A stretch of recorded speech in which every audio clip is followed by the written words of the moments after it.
Shalom Bapak Ibu yang terkasih dalam Tuhan Yesus.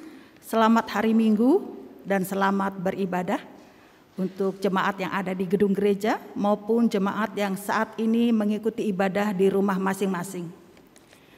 Bapak Ibu yang terkasih dalam Tuhan Yesus, ibadah kita pada hari ini akan dilayani oleh Pendeta Grace Bustami.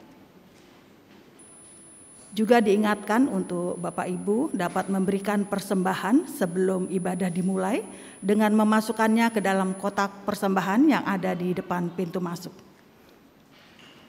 Berita duka cita.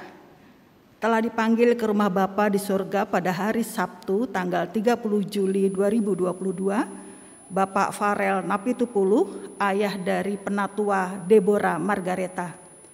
Ibadah penghiburan akan dilaksanakan pada hari ini, hari Minggu 31 Juli 2022, pukul 19.00 WIB di Rumah Duka Gatot Subroto, lantai 2, ruang N. Kami Majelis Jemaat dan Jemaat GKI Cipinang Indah mengucapkan turut berduka cita yang sedalamnya untuk keluarga penatua Deborah Margareta. Kiranya Tuhan yang memberikan kekuatan dan penghiburan bagi keluarga yang ditinggalkan.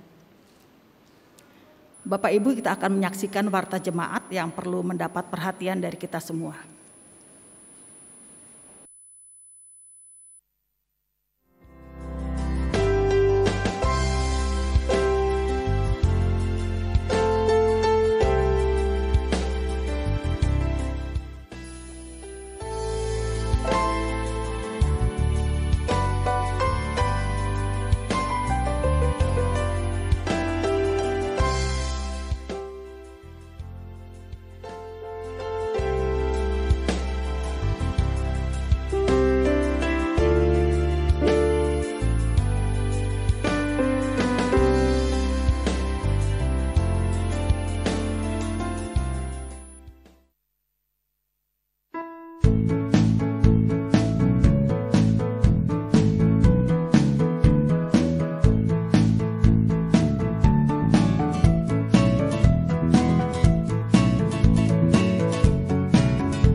Tahun PPK Tabita terus menjadi sahabat dalam situasi kurang bersahabat. PPK Tabita bersyukur kepada Tuhan atas kesempatan melayani keluarga berduka dari semua agama dan kepercayaan. Saat ini PPK Tabita memiliki 2 pelayanan utama, yakni pertama, pelayanan prakedukaan program kepesertaan yang terdiri dari 3 jenis, yaitu iman plus, pengharapan, dan kasih.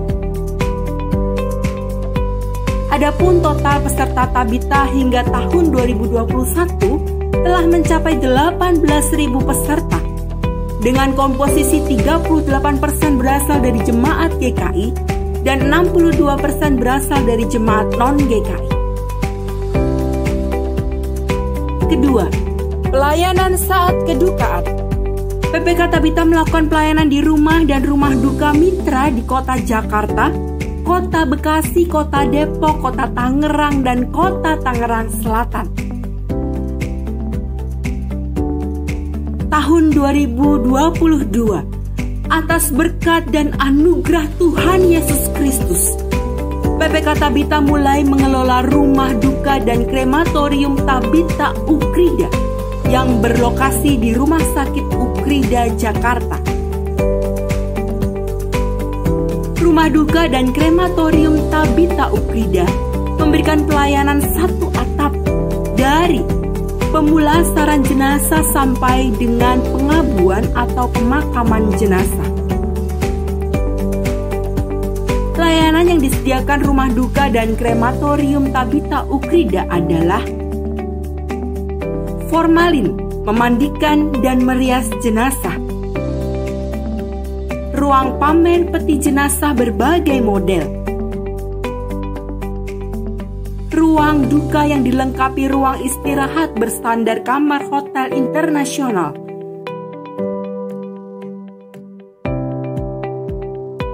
Pemandu kedukaan yang sigap dan ramah.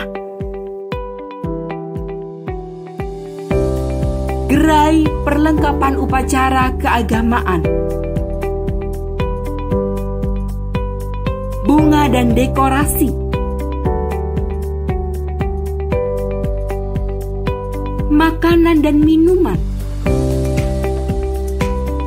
Mobil jenazah apart. Pengawalan. Mesin kremasi dengan bahan bakar gas yang ramah lingkungan. Ruang tunggu proses pengabuan yang nyaman. Guci abu jenazah dengan desain yang menarik. Penjualan tanah makam swasta. Pengiriman jenazah ke luar kota dan luar negeri. PPK Tabita menjadi sobat di kala duka bagi keluarga ekonomi lemah dengan menyediakan pelayanan diakonia bagi semua agama dan kepercayaan. Hubungi layanan 24 jam kami untuk informasi lebih lanjut di nomor berikut.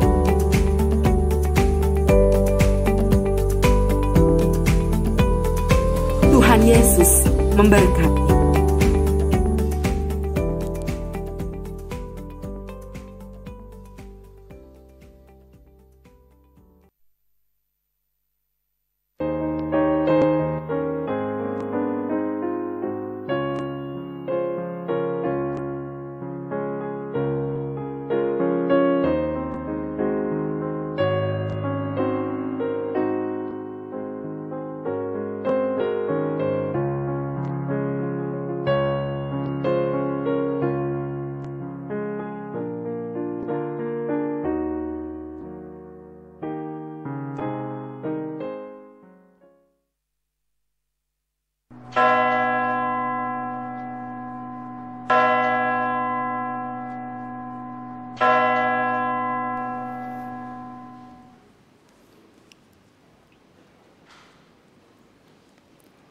Umat Tuhan, keselamatan kita datang dari Allah dalam karya anaknya Yesus Kristus.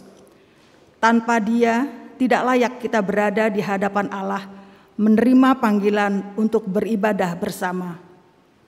Oleh karena itu, berdirilah dan sambutlah Allah yang kasih dan hikmat-Nya begitu besar.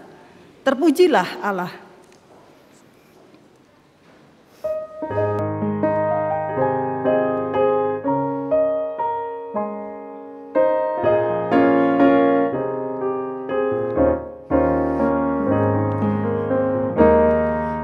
Terpujilah Allah, hikmat-Nya besar, begitu kasih-Nya untuk dunia jemaat, sehingga diberilah putra-Nya kudus, mengangkat manusia serta menebus.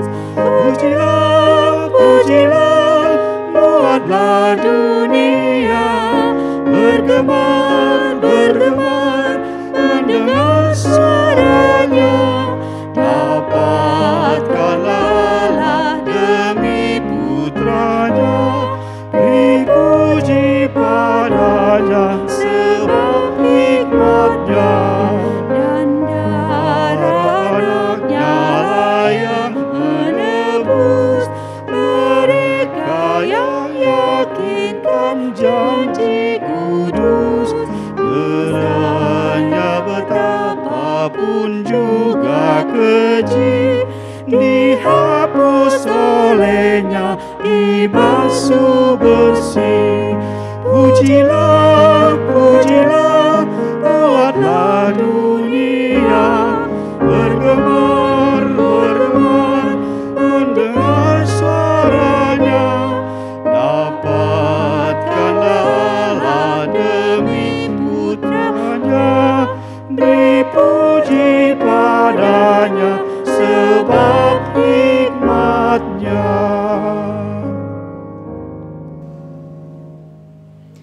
Kebaktian kita saat ini terjadi oleh pertolongan Tuhan, pencipta langit dan bumi.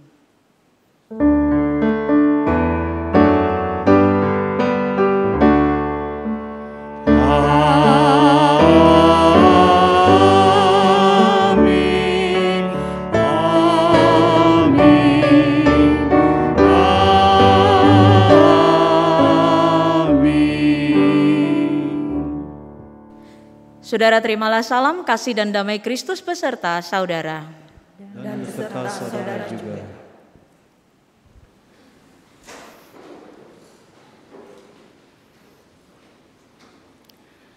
Jemaat Tuhan, ada banyak harta di dunia. Ada banyak juga cara mengumpulkannya. Bahkan harta yang paling berharga adalah keluarga, kata sebuah lagu. Meskipun begitu, semua harta itu bisa kadaluarsa, habis masa berharganya. Satu-satunya harta yang harganya melampaui segala benda dan masa berlakunya, melampaui segala waktu, adalah hubungan kita dengan Allah. Kehidupan yang Tuhan pelihara, yang membuat pemazmur dalam Mazmur 49 ayatnya ke-16 berkata, "Tetapi Allah akan membebaskan nyawaku dari cengkeraman dunia orang mati, sebab Ia akan menarik aku."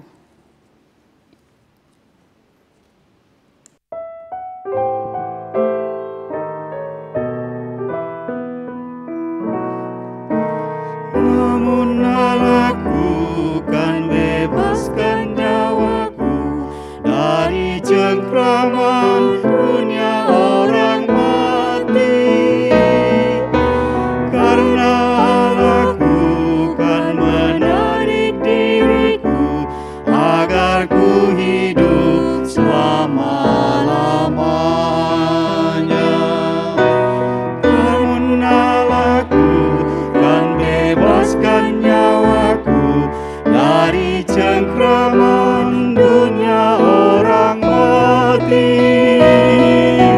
Karena Allahku kan menarik diriku agar ku hidup selama-lamanya.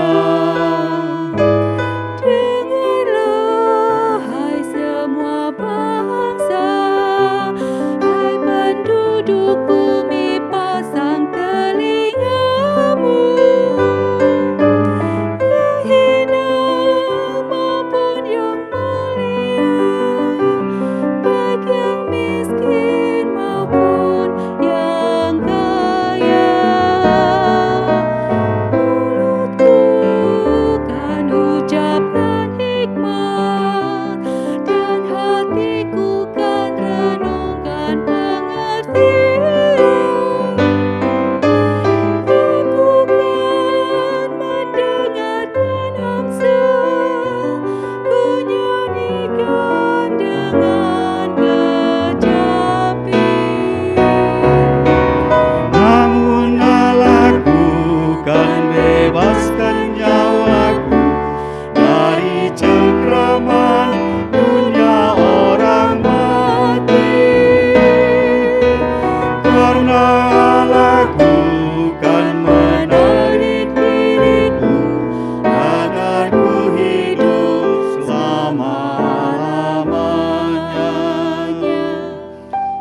Mengapa ku harus takut waktu aku dikepung para pengejarku?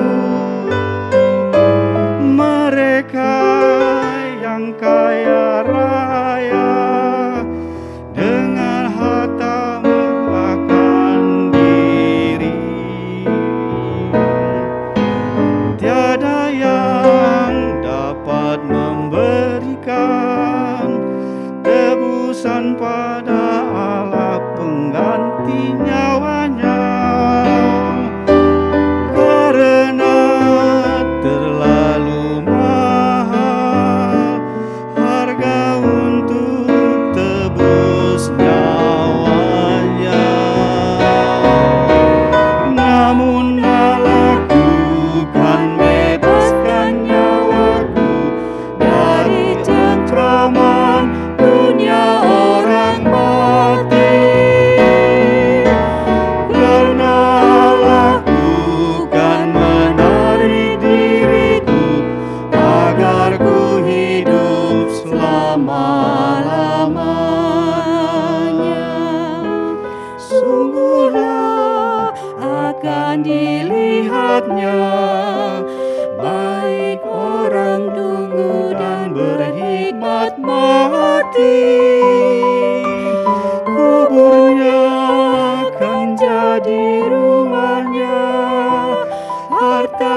selamatkan nyawaku dari cengkraman dunia orang mati.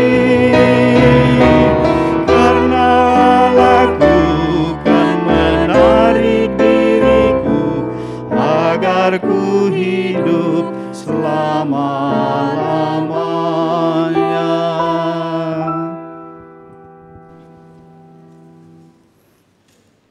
Jemaat Tuhan, saat ini mari kita membuka hati dan pikiran kita, segala tindakan dan pengalaman kita, bahwa kita ini lemah dan terbatas, berdosa di hadapan Tuhan. Untuk itu, mari kita mengakuinya dalam doa pribadi.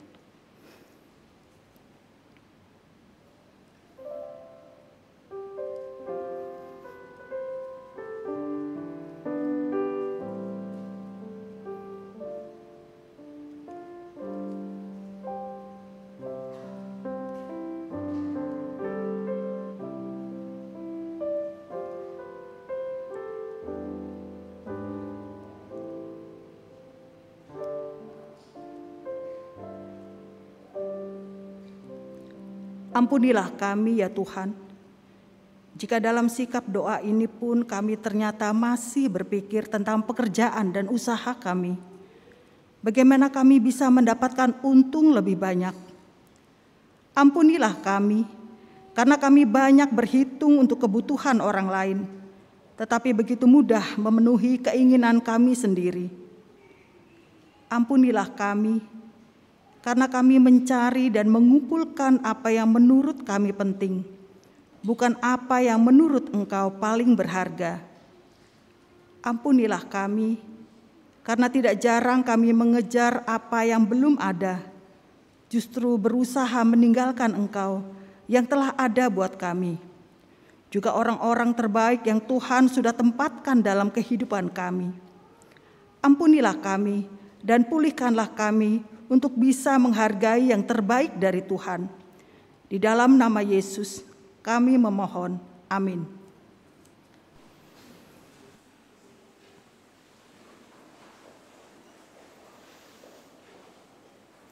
Kristus telah mati untuk kita, untuk menebus kita dari dosa dan kesalahan kita. Di dalam Dia kita diampuni dan dipulihkan. Oleh karena itu mari kita simak Kolose pasal 3 ayat 1 dan 2 yang memberitakan. Karena itu kalau kamu dibangkitkan bersama dengan Kristus, carilah perkara yang di atas, di mana Kristus ada, duduk di sebelah kanan Allah. Pikirkanlah perkara yang di atas, bukan yang di bumi. Demikianlah berita anugerah dari Tuhan. Syukur kepada Allah. Damai Tuhan beserta saudara. Damai Tuhan beserta saudara juga.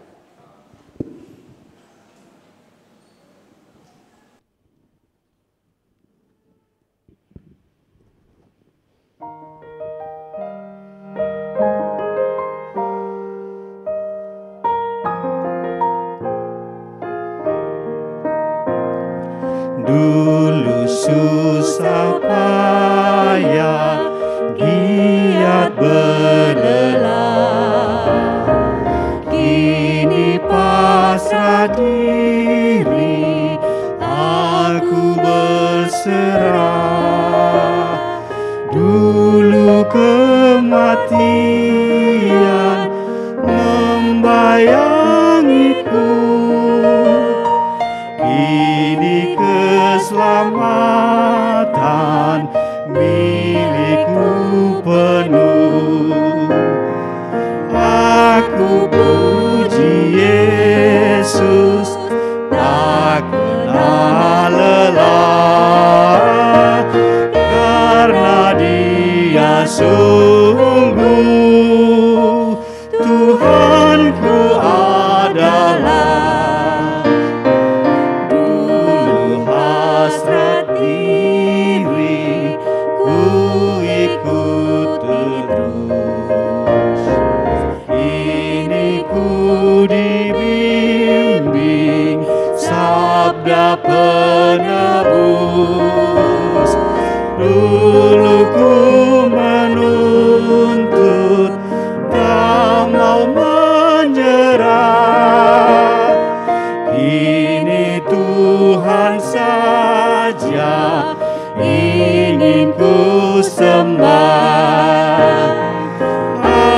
Ku puji Yesus tak kenal lelah, karena Dia sungguh Tuhanku adalah.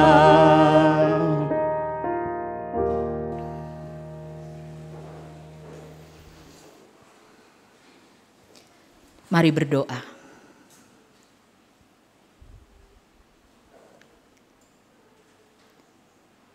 Ketika dulu kami mengikuti hasrat kami, namun sekarang Bapa, kami memberi diri kami untuk Engkau bimbing. Kami pun membebaskan Roh Kudus bekerja, agar sebagai pribadi dan gereja, kami bukan saja dibuat mengerti, tetapi kami pun juga ditantang untuk berani melakukan firman Tuhan di dalam hidup kami. Ajari kami Bapa, bimbinglah kami. Di dalam nama Tuhan Yesus firman hidup kami berdoa. Amin. Bacaan Alkitab kita hari ini diambil berdasarkan Injil Yesus Kristus menurut Lukas pasal 12 ayat 13 sampai ayatnya yang ke-21. Lukas pasal 12 ayat 13 sampai 21 yang memberitakan demikian. Seorang dari orang banyak itu berkata kepada Yesus, "Guru, katakanlah kepada saudaraku supaya ia berbagi warisan dengan aku." Tetapi Yesus berkata kepadanya, "Saudara, siapakah yang telah mengangkat aku menjadi hakim atau pengantara atas kamu?" Katanya lagi kepada mereka, "Berjaga-jagalah dan waspadalah terhadap segala ketamakan. Sebab walaupun seorang berlimpah-limpah hartanya, hidupnya tidaklah tergantung daripada kekayaannya itu." Kemudian ia mengatakan kepada mereka suatu perumpamaan, katanya, "Ada seorang kaya, tanahnya berlimpah-limpah hasilnya. Ia bertanya dalam hatinya, 'Apakah yang harus aku perbuat sebab aku tidak mempunyai tempat di mana aku dapat menyimpan hasil tanahku?' Lalu katanya, 'Inilah yang akan aku perbuat. Aku akan merombak lumbung-lumbungku dan aku akan mendirikan yang lebih besar dan aku akan menyimpan di dalamnya segala gandum dan barang-barangku. Sesudah itu aku akan berkata kepada jiwaku, jiwaku, ada padamu banyak barang, tertimbun untuk bertahun-tahun lamanya. Beristirahatlah, makanlah, minumlah, dan bersenang-senanglah.' Tetapi firman Allah kepadanya, 'Hai engkau orang bodoh, pada malam ini juga jiwamu akan diambil daripadamu. Dan apa yang telah kau sediakan, untuk siapakah itu nanti?' Demikianlah jadinya dengan orang yang mengumpulkan harta bagi dirinya sendiri, jikalau ia tidak kaya di hadapan Allah." Demikianlah pembacaan firman Tuhan. Berbahagialah kita yang menerima, merenungkan, dan melakukan firman Tuhan dalam kehidupan setiap hari. Haleluya. Haleluya, haleluya, haleluya.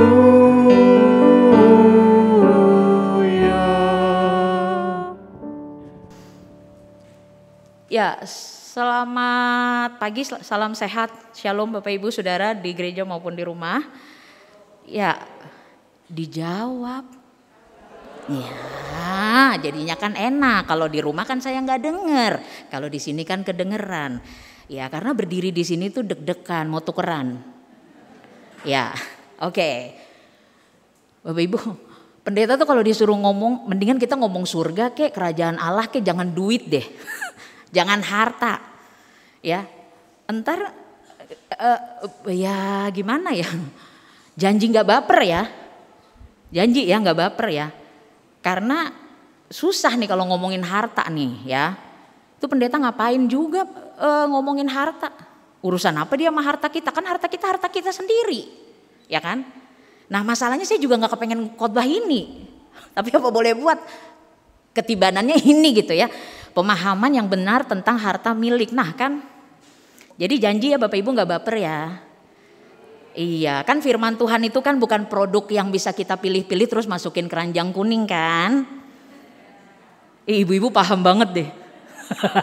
Bapak-bapak yang deg-degan kalau ibu-ibu udah mulai check out. Waduh, paket, iya. Ya, Kita nggak bisa milih firman Tuhan kayak gitu, ya kan? Pilih batik, apa polkadot, apa garis-garis, apa kembang-kembang, kan nggak bisa. Firman Tuhan begitu disampaikan, Bapak Ibu Saudara dan saya terima nggak terima, suka nggak suka, setuju nggak setuju, posisi kita adalah terima. Ya, awalnya saya pikir, waduh ini kalau khotbahnya kayak gini, kuping bisa panas nih gitu ya. Tadinya saya mikirnya gitu ya. Waduh saya bisa bikin jemaat kupingnya panas gitu karena dengar khotbah kayak gini. Tapi ternyata pas waktu lagi nyusun khotbahnya, terus bikin renungannya, endingnya malah terharu loh. Ya, terharunya kenapa? Tadinya kan saya pikir, waduh ini nih bisa bikin orang marah nih khotbah kayak gini ya, khotbah yang ngatur-ngatur orang bagaimana kita memperlakukan harta kita gitu ya. Urusan apa pendeta sama deposito saya? Urusan apa pendeta sama sertifikat tanah saya gitu ya. Tetapi kalau ternyata kita renungkan baik-baik nih Bapak Ibu Saudara ya, terharunya tuh begini, ya ampun Tuhan tuh segitu kepengen saya bahagia ya, sampai untuk urusan yang kayak gini aja Tuhan kasih tahu loh. Terharunya tuh karena gitu, Tuhan tuh segitu sayangnya ya gitu ya, segitu pedulinya gitu ya, sampai Tuhan mau saya tuh bahagia, sampai akhirnya tema yang kayak gini juga Tuhan kasih gitu ya. Itu hal yang mengharukan buat saya ya. Jadi mengharukannya itu yang sebenarnya seperti apa? Yuk kita sama-sama merenungkan firman Tuhan ini, kita sama-sama belajar ya Bapak Ibu Saudara ya. Jadi permintaan warisan itu suka bikin masalah ya Bapak Ibu ya. Bapak Ibu yang orang tua nih, kita mau bikin warisan nih, hati-hati. Warisan itu tadinya kita pikir warisan itu biar kalau kita mati kita tenang gitu ya, anak-anak gak susah gitu ya. Tapi dalam kenyataannya biasa warisan itu bikin kakak beradik berantem benar. Ipar jadi sirik-sirikan benar. Ya, udahannya diceritain lah itu dari sini ke sini, dari sini ke sini, panjang lah kan gara-gara warisan. Rencana kita anak cucu rukun, malah anak cucu berantem, masuk pengadilan. Ibunya digugat miliaran, itu anak keterlaluan. Tapi urusan warisan emang rada-rada ribet sih ya, rada-rada ribet. Apa yang diminta sama orang itu ke Tuhan Yesus ya di bacaan kita tadi sebenarnya nggak apa-apa sih ya, bicara soal tolong ingetin saudara saya dong, saya warisannya tuh gitu ya. Tapi Tuhan Yesus kenapa sampai Tuhan Yesus bila kalau di bacaan kita kan saudara gitu ya, tapi kalau kita baca bahasa aslinya tuh itu kasar gitu ya, men gitu ya, bung, hey bung gitu. Urusan apa saya sama warisan kamu gitu responnya Tuhan Yesus. Kenapa Tuhan Yesus responnya keras? Karena Tuhan Yesus menangkap ada ketamakan, greedy, ada greed gitu ya, ada ketamakan di dalam permintaan orang tadi ya, ada rasa tamak. Sehingga akhirnya Tuhan Yesus memakai momen ini, kebenaran nih orang tamak gitu ya, greedy. Tuhan Yesus pakai momen itu untuk memperingatkan orang-orang tentang bahaya menjadi tamak. Sekarang kita bicara tamak nih. Kata Yunani yang dipakai untuk kata tamak itu di dalam bacaan kita itu gabungan dua kata yang artinya rasa haus untuk memiliki lebih dan lebih dan lebih lagi. Gitu ya. Itu tamak. Rasa haus, rasa kepengen, rasa tidak terpuaskan untuk memiliki lebih dan lebih dan lebih dan lebih. Itu tamak. Ya, bahasa itu yang dipakai, kata itu yang dipakai, arti itu yang dipakai oleh Yesus untuk memperingatkan orang jangan kayak gitu. Ya. Sebenarnya kepengen memiliki sesuatu itu gak apa-apa kok. Ya. Kayak mana coba hidup Bapak Ibu Saudara dan saya kalau kita gak punya rasa memiliki, ingin memiliki, coba. Ya, gak kepengen punya. Kamu kepengen punya pasangan gak? Gak pengen lah. Kepengen punya harta gak? Gak pengen. Pengen punya rumah? Gak pengen. Pengen dapat warisan? Gak pengen. Pengen punya anak? Gak pengen juga. Pengen hidup? Gak pengen, bagus. Ya. Gak bisa kita hidup tanpa rasa ingin memiliki, itu gak bisa. Itu wajar, alami. Saya butuh, Bapak Ibu Saudara butuh. Kalau kita hidup tanpa keinginan untuk memiliki apapun, nggak asik lah hidup mah ya. Kan hidup itu karena kita ingin memiliki sesuatu, makanya ada kita tiap hari berusaha untuk ngecek keranjang ya kan. Karena kita pengen gitu, pengen memiliki sesuatu. Dulu ingat gak yang waktu apa sih? Yang buat masak-masak yang happy pen apa ya? Nah kan siapa yang ikut arisannya? Ayo ikut arisan kan? Bangga, taruh di rumah tuh happy pen. Ya kan? Yang lain itu bagus tuh, iya ini bagus, ngumpulin ya kan. Kemudian apa, gak boleh nyebutin merek kan ya? Boleh gak sih? Gak boleh ya? Ya pokoknya itulah yang peralatan makan. Kalau zaman lupus dulu, lupus kan gak apa-apa gak pulang, yang penting sendok emaknya pulang ya. Ya kan? Kalau sekarang anak-anak kita gak boleh pulang kalau saya gak nyebutin merek ya, gak nyebutin merek. Jadi anak-anak kita levelnya di bawah benda-benda itu. Suami kita juga deg-degan. Kalau dipakai bekal buat di kantor itu ditaruh di dalam benda itu, ya, gak boleh kau pulang kalau ini gak kau bawa pulang. Kan kasihan banget ya suaminya ya, ya. Oke, jadi kayak gitu. Kita memang hidup ingin memiliki sesuatu itu wajar. Nah sampai di sini aman, ya sampai di sini aman. Tapi kalau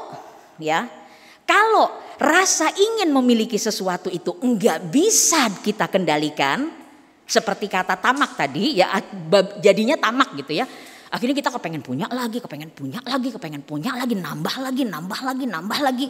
Ini udah nggak aman, ya. Nggak amannya itu bukan karena Tuhan sirik, Bapak Ibu Saudara punya tanah berhektar-hektar, Tuhan gak sirik. Mau punya tanah berhektar-hektar ya silahkan ya. Mau Bapak Ibu bikin perusahaan terus perusahaannya beranak pinak, bercucu-cucu, gak apa-apa, Tuhan gak sirik, gak ada larangan untuk bikin anak perusahaan sampai berapa banyak gitu, gak ada masalah. Ibu-ibu di rumah, nanya sama bapaknya, dia jangan namain sama ibunya. Bapak-bapak, ibu di rumah punya koleksi tas. Bapak takut ya? Ya ampun. Ibu di rumah punya koleksi tas. Hanya bapak yang cukup berani ya yang akan mengatakan punya. Ya.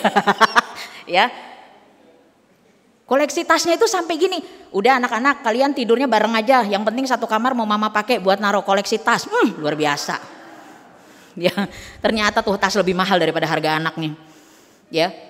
Mau butuh, ibu-ibu mau bikin ruangan khusus di dalam rumah atau di sebelah rumah, bikin pavilion khusus untuk taruh tas, silakan, Tuhan gak sirik. Tuhan gak segitunya. Ya. Gak amannya keinginan untuk memiliki ya, keinginan untuk memiliki itu menjadi tidak aman ketika sudah gak bisa dikendalikan. Oke, kalau keinginan untuk memiliki itu sudah seperti bahasa Yunaninya tadi itu, yang ingin lagi, haus lagi, kepengen lagi, nambah lagi, itu larinya udah ke perilaku. Oke, kalau larinya udah ke perilaku, mau nggak mau saya mesti menyebut satu nama lagi nih. Tolong cari dokter rondang. Ya, carilah dokter rondang itu ada di mana, mintalah nomor WA-nya.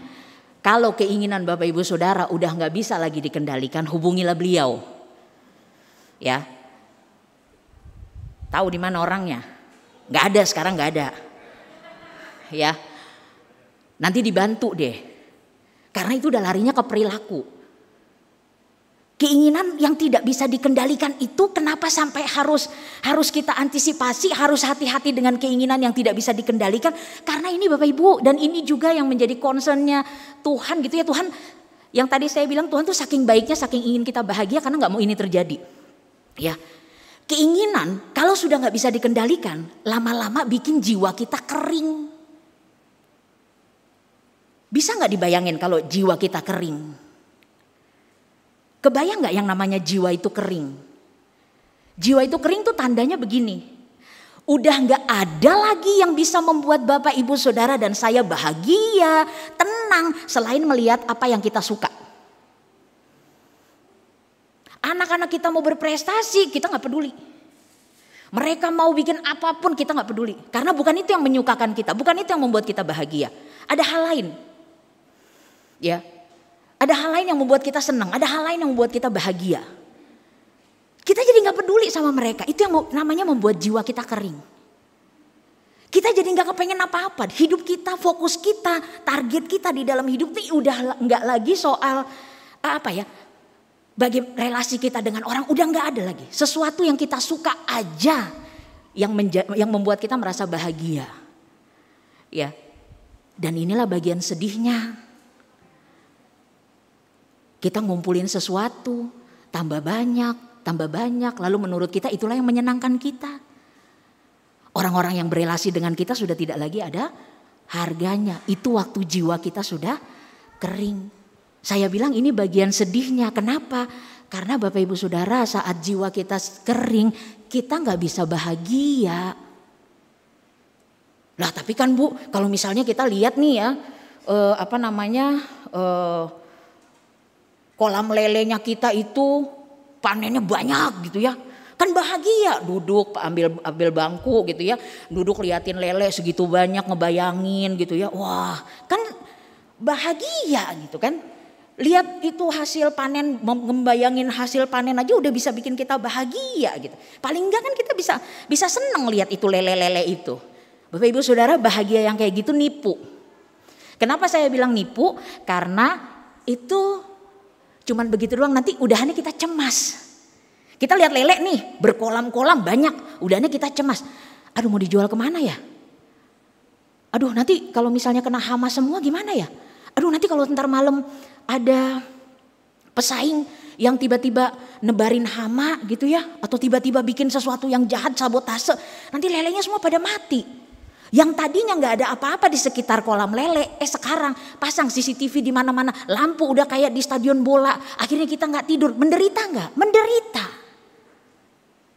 Bahagianya nipu.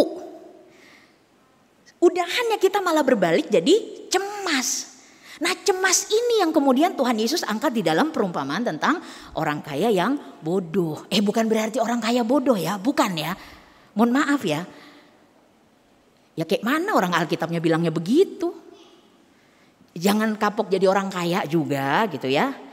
Tapi enggak juga ngerasa aku kaya berarti aku bodoh dong. Enggak, ini memang perumpamaan ya. Jadi jangan dibaperin. Kita lihat perumpamaannya ya. Hartanya banyak nih. Seneng dong dia hartanya banyak ya kan. Tapi habis itu dia bingung ini mau diapain hartanya. Oke dia bikin, dapat solusinya. Bikin ini gitu ya. Lalu kemudian dia bilang sama jiwanya, udah sekarang udah tenang, udah aman. Ya udah aman, udah tenang aja kau ya. Jiwa udah gak ada yang perlu kau pikirkan. Mati. Saya sering banget ngikutin akun yang dia nyari rumah-rumah abandoned house gitu, kayak rumah-rumah yang ditinggalkan. Itu rumahnya bagus-bagus, isinya juga banyak, di dalamnya juga ada uang, di dalamnya juga ada perhiasan, tetapi ketika saatnya harus ditinggalkan, semuanya, gak ada yang dibawa.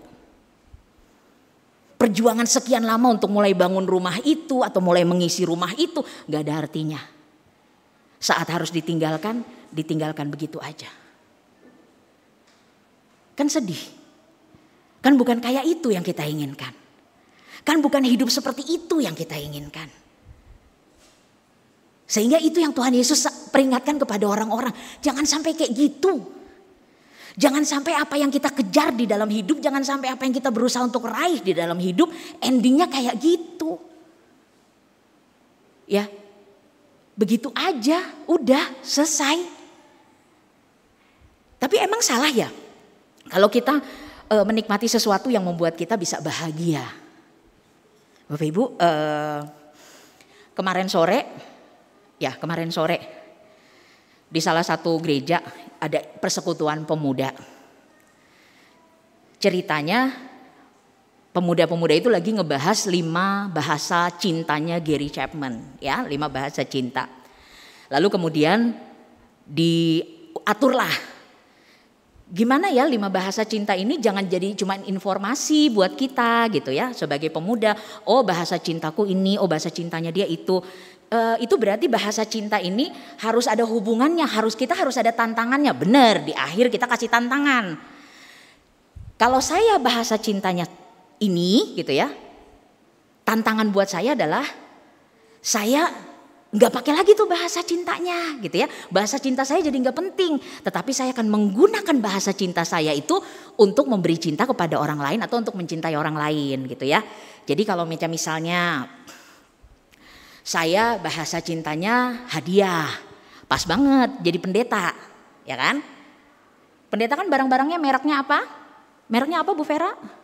Casio, ya kan? Kebenaran bahasa cintanya juga hadiah. Jadi kalau terima, Bu, mangut, wah seneng banget, ya kan? Indah banget jadi pendeta, ya, Bu, daster, wah seneng, ya kan? Baju semuanya merek Casio.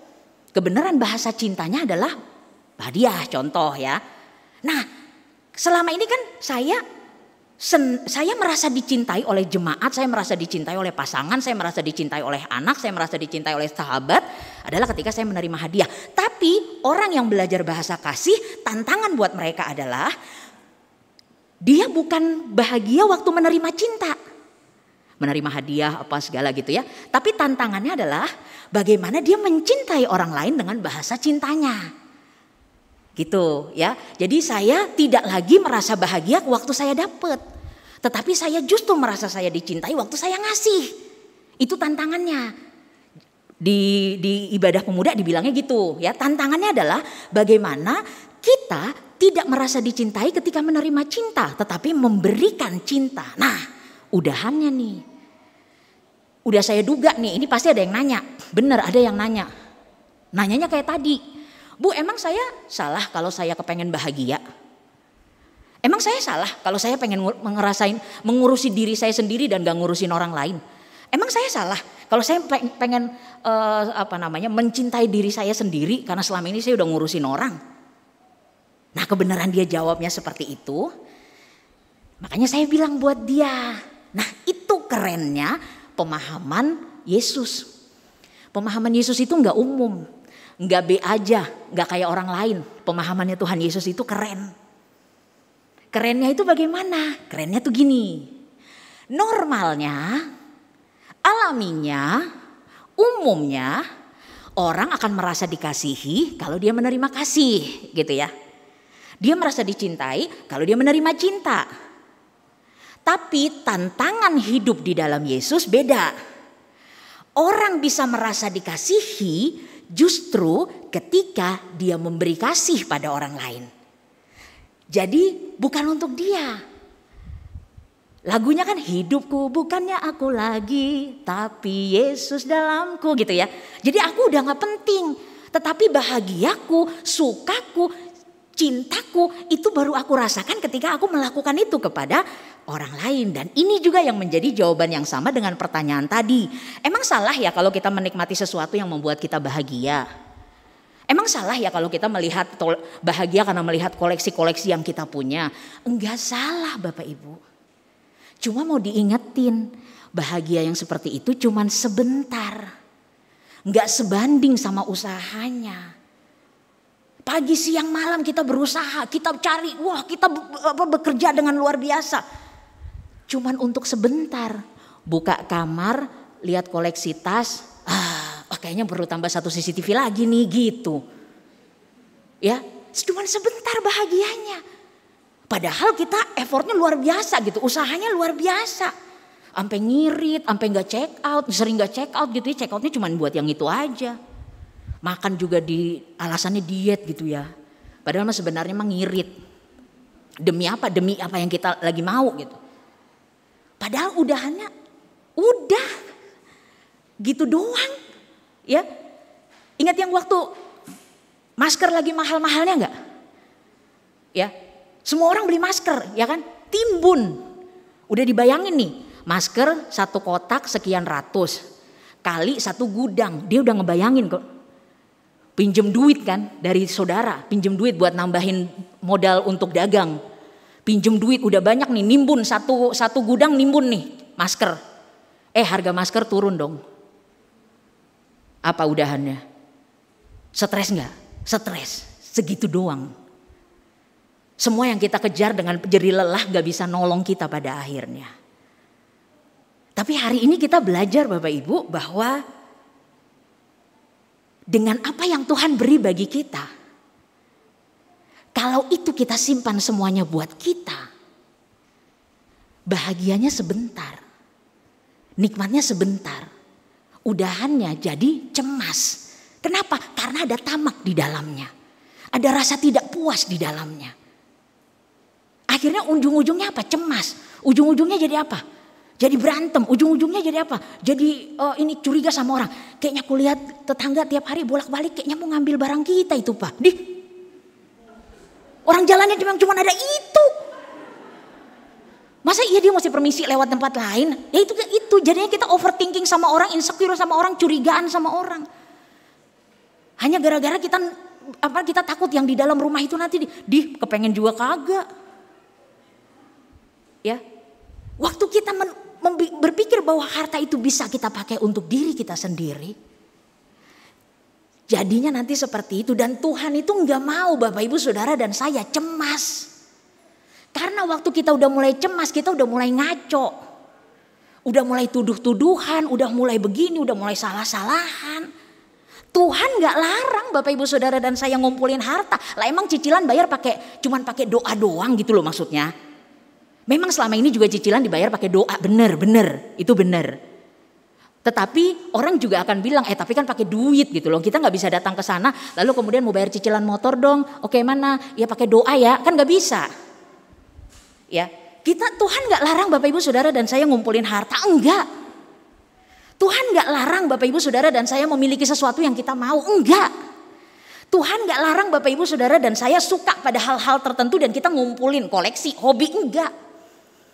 Tetapi yang mau diingatkan adalah jangan sampai menjadi tamak. Jangan sampai jadi nggak puas. Ya, kemudian akhirnya kita nggak mengendalikan diri, kita nggak bisa mengendalikan diri. Sampai akhirnya harus nyari WA-nya Burondang. Ya, jangan sampai hidup menjadi cerita tentang kebanggaan menimbun sesuatu. Ya. Bahagia dari ketamakan, rasa temak, rasa senang, rasa tenang dari seorang yang tamak, itu nanti baliknya jadi malah seperti apa ya? Seperti bumerang yang kemudian menghantam kita lagi. Tapi coba deh Bapak Ibu Saudara, kita menantang diri kita sendiri. Dari minggu ini kita menantang diri kita sendiri untuk menikmati bahagia yang tidak membuat kita cemas. Dengan apa yang kita punya di rumah, dengan rezeki yang kita punya, dengan harta benda yang kita punya, kita mau menikmati bahagia yang tidak membuat kita cemas. Apa itu? Bahagia yang membuat kita tidak cemas adalah ketika kita menemukan bahagia pada bahagia orang lain. Kita lihat orang lain bahagia, kita belajar untuk bahagia. Kita lihat orang lain tertolong dan merasa senang, lega. Itu juga yang kita rasakan. Ya, bukan karena stokan kita aman. Tetapi ketika kita lihat stokan orang lain aman, kita bahagia. Tuhan makasih. Ya. Belajar dari hal-hal yang kecil deh. Coba gini, Bapak Ibu enggak? Kalau lagi musim hari raya. Terus Bapak Ibu lihat ada orang lewat di depan rumah bawa rel hordeng. Tahu rel hordeng ya? Saya nggak punya rel hordeng, soalnya makanya itu yang buat hordeng lah. Tandanya kan dia beli ya. Bapak Ibu ngerasa bahagia nggak waktu lihat mereka itu atau biasa aja? Itu sesuatu yang bisa membuat kita bahagia loh. Tuhan, hari raya rumahnya cakep, ada rejeki untuk dia pasang hordeng baru. Atau paling nggak tiangnya aja yang baru udah seneng. Anak saya di rumah saya beliin gayung baru aja seneng banget mandi. Ya. Artinya kita bisa bahagia dengan kebahagiaan orang lain. Menikmati bahagia lewat kebahagiaan orang lain. Saya pernah bilang buat jemaat di GKI Cipinang Indah begini. Di dalam rejeki yang Bapak Ibu Saudara dan saya bilang rejeki pas-pasan. Atau rejeki yang kebanyakan. Atau bahkan rejeki yang kurang. Di dalamnya Tuhan titip rejeki orang lain. Mohon maaf. Bapak Ibu Saudara mungkin gak terima. Enak aja gue yang susah.